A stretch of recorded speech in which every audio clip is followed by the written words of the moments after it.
The fluorescent lights of Sterling Tech Industries hummed softly as Marcus Williams pushed his cleaning cart down the marble hallway of the executive floor.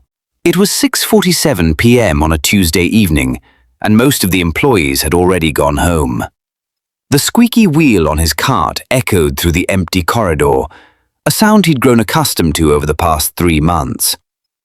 Marcus was a tall man in his late 50s, with silver-grey hair and kind eyes that had seen more of life than most people could imagine. He wore the standard-issue navy blue janitor's uniform, slightly faded from countless washes, with his name embroidered on the chest pocket. To anyone passing by, he was just another member of the cleaning staff, invisible in the way that service workers often are to those who consider themselves more important. But Marcus Williams was far from ordinary. As he mopped the floor outside the main conference room, he could hear voices inside. The executive team was still there, their meeting running late as usual. Through the frosted glass, he could see silhouettes gesturing animatedly. He recognized the voices.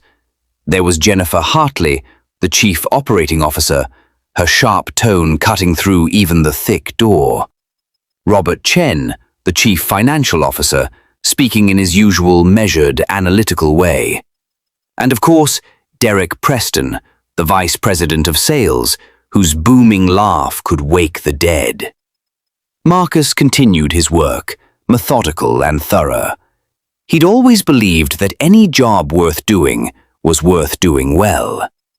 It was a principle his father had taught him when he was just a boy, and it had served him throughout his entire life.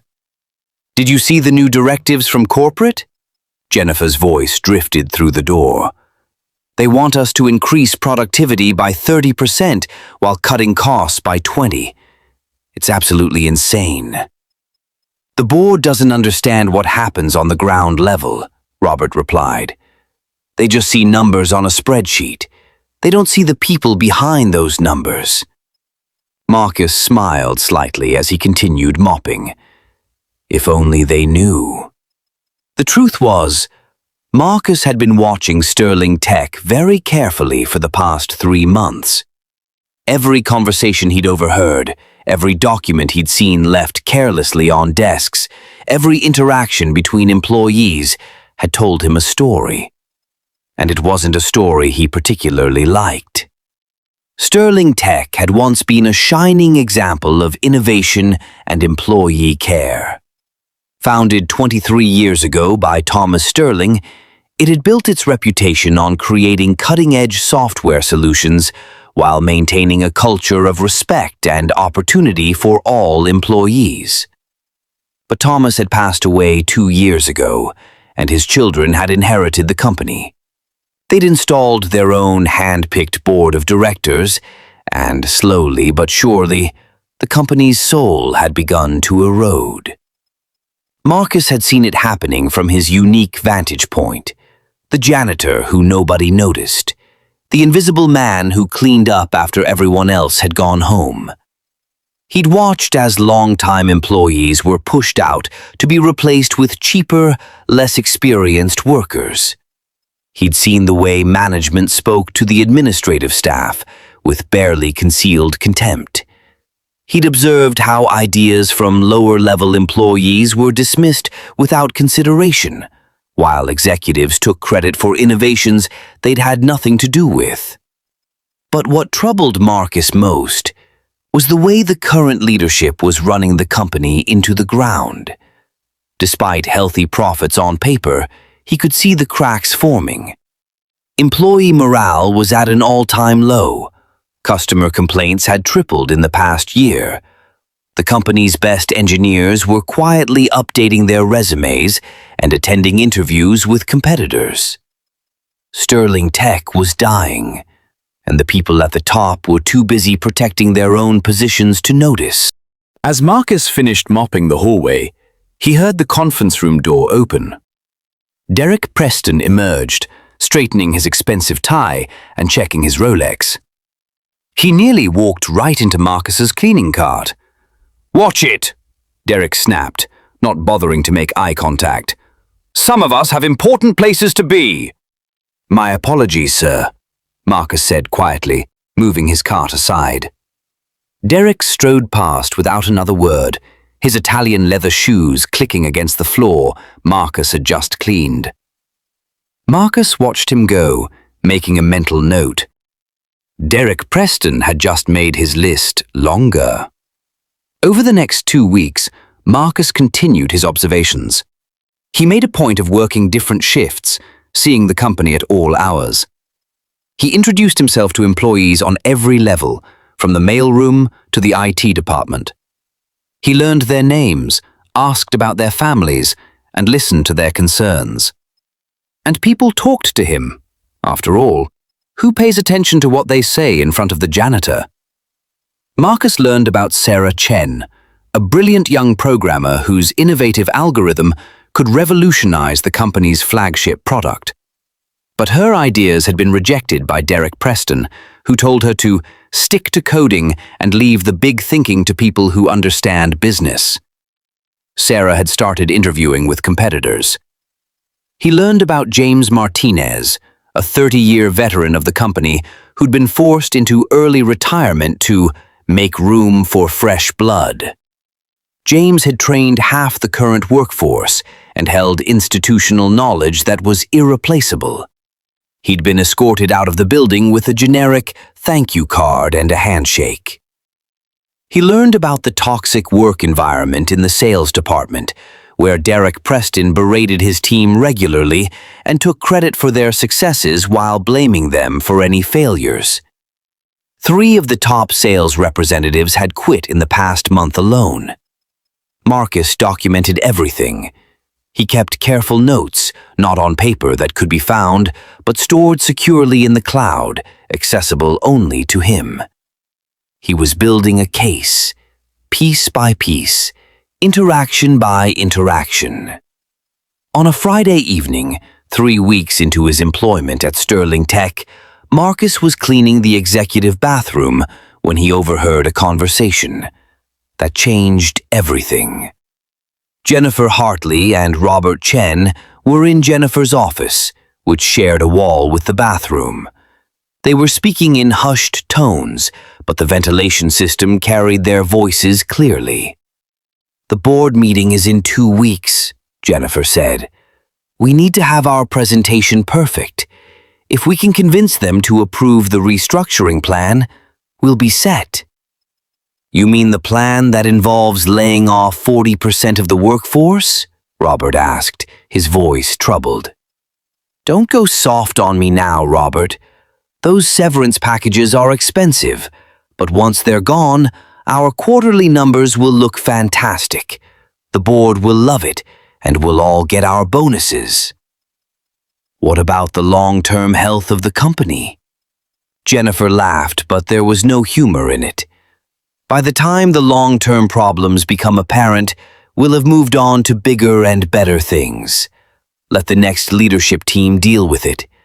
We're here to maximize shareholder value, not run a charity." Marcus felt his jaw tighten. He'd suspected something like this was coming, but hearing it confirmed was different. These weren't leaders. They were parasites, willing to destroy a good company and ruin hundreds of lives for their own short-term gain. That evening, Marcus made a phone call. It was time to end this charade. The following Monday, a notice went out to all employees. There would be an emergency all-hands meeting on Friday at 10 a.m. in the main auditorium. Attendance was mandatory. The executive team would be sharing important updates about the company's direction. The week passed slowly. Marcus continued his work, but he also made several phone calls to people outside the company. He reached out to Thomas Sterling's widow, Catherine, who still held a significant but non-voting stake in the company. He contacted several board members directly, sending them detailed reports he'd compiled. He spoke with the company's legal counsel, who didn't report to the executive team, but rather to the board itself. By Thursday evening, everything was in place. Friday morning dawned grey and overcast, matching the mood of most Sterling Tech employees. Rumours had been flying all week about layoffs, about restructuring, about the company being sold.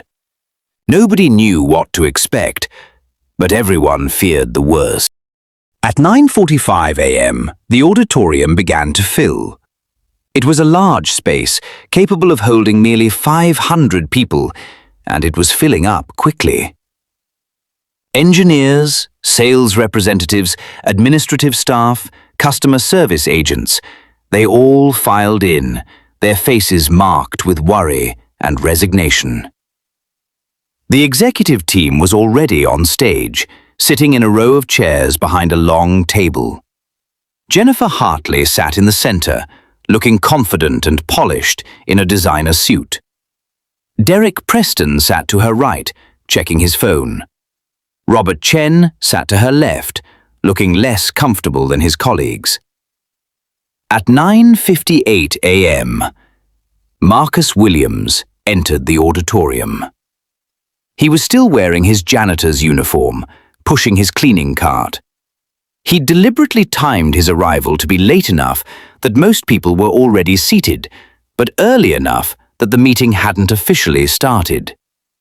He began pushing his cart down the side aisle, heading toward the stage. Several people glanced at him, then looked away. Just the janitor, doing his job at an inconvenient time. How typical.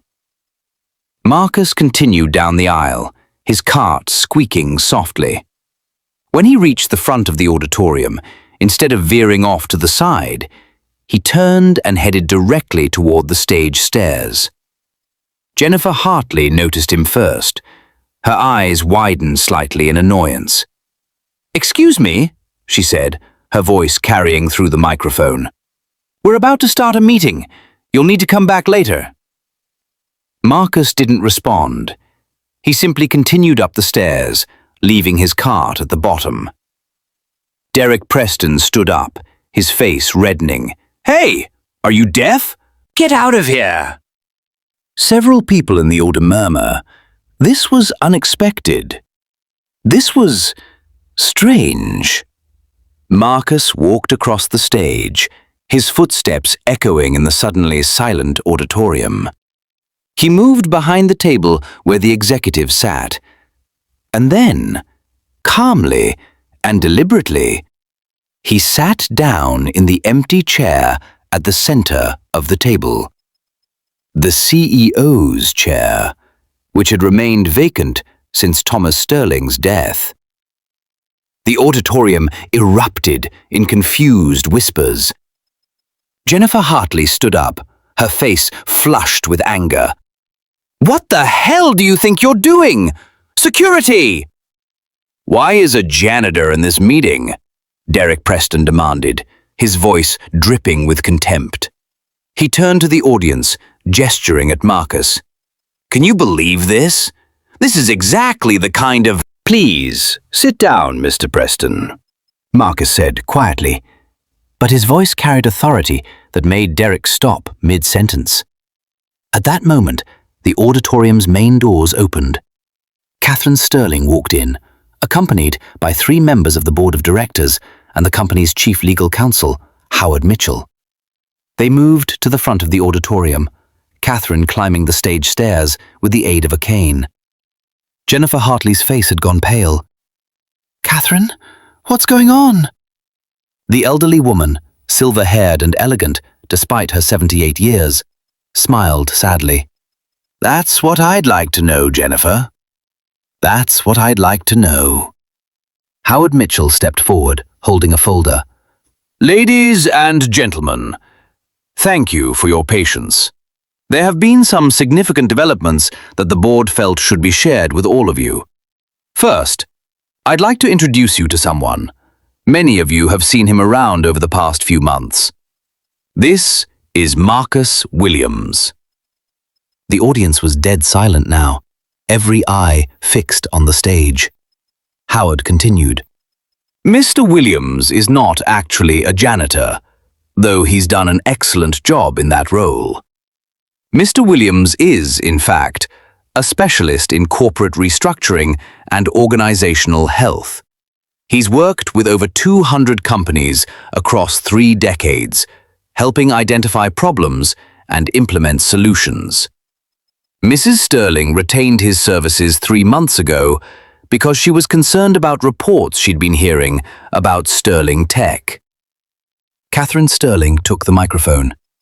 My husband built this company on principles of innovation, respect, and integrity. After his passing, I stepped back from daily operations, trusting that the leadership team would honor his legacy. But I began hearing disturbing things.